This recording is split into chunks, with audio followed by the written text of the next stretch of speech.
हाँ, मैं समझता हूँ कि भारत और कोलंबिया लगभग 11,000 मील दूर हैं, लेकिन मुझे उम्मीद है कि आप वीडियो को अंत तक देखेंगे और फिर तय करेंगे कि इस साइट को हिंदुओं ने बनाया है या नहीं। इस स्थल में इस मूर्ति को देखिए। यहाँ आपको एक चील जैसा पक्षी अपनी चोंच में सांप को पकड़े हुए दिख सकता है, और यदि आप ध्यान से देखें तो देख सकते हैं कि सांप भी इस पक्षी के पंजों में समाया हुआ है। जबकि कोलंबिया में पुरातत्वविद यह नहीं बता पा रहे हैं कि यहाँ ऐसी मूर्ति क्यों बनाई गई थी। यह हिंदू शास्त्रों और हिंदू मूर्तियों में दोनों में स्पष्ट रूप से समझाया गया है। इस पक्षी को गरुड़ कहा जाता है, जिसकी सर्प और नाग से शाश्वत शत्रुता है। मैं आपको हिंदू मंदिरों की ऐसी कई नक्काशी दिखाना चाहता हूँ। भारत के मंदिरों में आप देख सकते हैं कि गरुड़ और नागा दोनों को आंशिक मानव के रूप में दिखाया गया है। हालांकि जैसे जैसे हिंदू धर्म भारत से दक्षिण पूर्व एशिया में फैल गया, शैली धीरे धीरे बदलने लगी। देखिए क्या हुआ जब यह वियतनाम पहुंचा। यह दृश्य लगभग पूरी तरह से दो जानवरों के बीच लड़ाई के रूप में चित्रित किया गया है।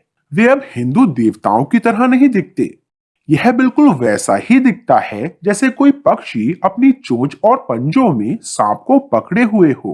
देखिए इन दोनों मूर्तियों में क्या समानता है। क्या यह महज संयोग है, या हिंदुओं ने कोलंबिया की यात्रा की और यहाँ एक साइट स्थापित की? पुरातत्वविदों के पास इस मूर्ति की कोई अच्छी व्याख्या नहीं है। उनका मानना है कि मूर्तिकार ने इसे केवल इसलिए तराशा था क्योंकि उसने एक बाज को सांप को पकड़ते हुए देखा होगा।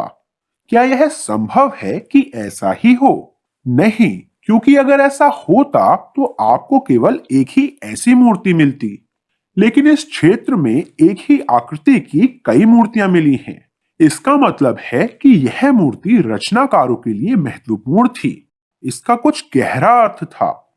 यहाँ एक ऐसी ही मूर्ति है जिसकी ऐसी ही प्रतीकात्मकता है, जो एक अलग साइट पर मिली है, जिसे कोलंबिया में एल पुरुताल कहा जाता है। यह ठीक उसी विशेषता को दर्शाता है।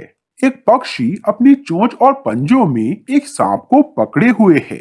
इस क्षेत्र में एक ही आकृति के साथ कई मूर्तियां मिली हैं।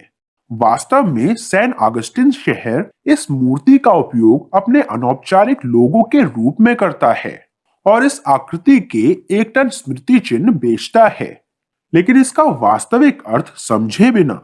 लेकिन यह कैसे संभव है कि हिंदू इतनी दूर भारत से कोलंबिया आए